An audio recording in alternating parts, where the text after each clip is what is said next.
Platono akademija tai jau trečius metus filosofijos ir kultūrologijos katedros organizuojama iniciatyva suburianti filosofijai neabejingus mokinius ir siūlanti iškeisti mokyklos suolą į studentiškas paskaitas ir užsiėmimus.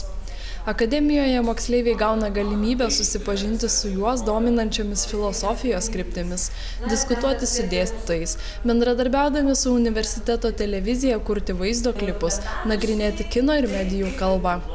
Akademijos tikslai daugialypiai. Moksleivius siekiama supažindinti ne tik su filosofija ar medijomis, tačiau parodyti studentiškąją mokslo pusę, suteikti galimybę laisvai reikšti savo nuomonę ir išmokyti atsakyti į kritiką.